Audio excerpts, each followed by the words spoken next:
Municipal తీర్పు ప్రభుత్వానికి చెంపపెట్టు. ముఖ్యమంత్రి మంత్రులు యంత్రాంగం ఒక్కటైనా బీఆర్ఎస్ శ్రేణులు సత్తా చాటిని. రేవంత్ ప్రభుత్వంపై ప్రజల్లో పెరుగుతున్న అసంతృప్తికి నిదర్శనం ఈ ఫలితాలు. హరీష్ రావు, సరే ఇప్పుడు రేవంత్ ప్రభుత్వం మీద అసంతృప్తి ఇప్పుడు ఎలక్షన్ల ద్వారానే నీకు తెలిసిందా?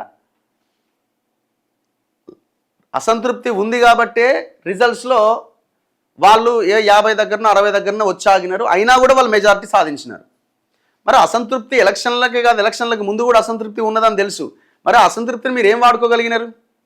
మరి మీరెందుకు ఫెయిల్ అయినారు? కొన్ని చోట్ల బీజేపీ కంటే చాలా దారుణంగా థర్డ్ పొజిషన్కి ఎందుకు వెళ్ళారు? దానికి చెప్పదు ఆన్సర్. ఫస్ట్ అది ఆత్మపరిశీలన చేసుకోండి. అది కాంగ్రెస్ అయినా బీజేపీ అయినా బీఆర్ఎస్ అయినా ఫస్ట్ మీ తప్పులని మీరు తెలుసుకొని మీరు చెక్ చేసుకొని అవతల మీద మాట్లాడండి. ఇప్పుడు వీళ్ళు బీఆర్ఎస్ వాళ్ళు కార్పొరేషన్స్లో ఒక్క కార్పొరేషన్ కూడా గెలుచుకోలే. కార్పొరేషన్ గెలుచుకోవడం పక్కన పెట్టండి, కొన్ని చోట్ల కార్పొరేషన్ వార్డ్స్లో బీజేపీ కంటే దారుణంగా దెబ్బతిన్నారు. కాంగ్రెస్కి 5 కార్పొరేషన్లు వచ్చినాయి. కాంగ్రెస్ సిపిఐది ఒకటి ఉన్నది, మొత్తం 5.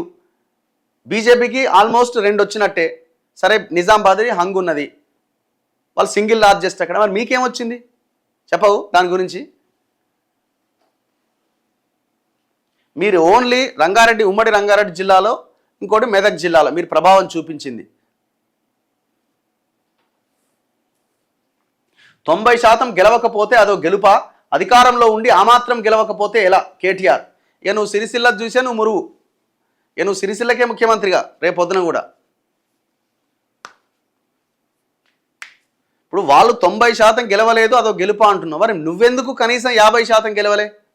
నువ్వెందుకు కనీసం 40% గెలవలే? దానికి కూడా ఆన్సర్ చేయాలి కదా. వాళ్ళ ఫెయిల్యూర్స్ మీకెందుకు అడ్వాంటేజ్ అవుతలేవు? Congress failures why? కార్పొరేషన్స్లో ఒక్క కార్పొరేషన్ ఎందుకు రాలే మీకు? కార్పొరేషన్ పక్కన పెట్టండి, బీజేపీ కంటే తర్వాత పొజిషన్కి ఎందుకు వెళ్ళారు? ఆన్సర్ ఉందా? మీరు ఫస్ట్ చేంజ్ అవ్వండి. మేము 10 ఏళ్లలో అరాచకం చేసినాము, ఇది నేను చెప్తలేను కదా, కల్వకుంట్ల కవిత మీ చెల్లెగారే చెప్తున్నారు కదా. ఆన్సర్ చేయండి ఆమెకి. ప్రజలే ఓడగొట్టిరు, ప్రజలే తప్పు చేసిరు అనే ఆ లైన్ నుంచి బయటకు రండి. ప్రజలని క్షమాపణ కోరండి, తిన్న ఆస్తులు మొత్తం బయట పెట్టండి. అప్పుడు ఏమైనా ప్రజలు మిమ్మల్ని యాక్సెప్ట్ చేసే అవకాశం ఉంది.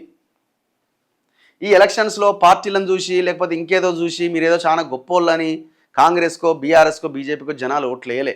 ఎలక్షన్ సిస్టమ్ ఎట్లా ఉన్నది అన్నది మనందరికీ తెలిసిందే. ఇగో కారు బేజారు కార్పొరేషన్లో బీఆర్ఎస్ 0, కరీంనగర్, నిజామాబాద్, కొత్తగూడెంలో 3rd ప్లేసు, 116 మున్సిపాలిటీలో 17 ఫుల్ మెజారిటీ, ఆదుకున్న గజ్వేలు, సిరిసిల్ల. ఇంకేముంది ఇక మరి ఇంకేమైనా ఉందా?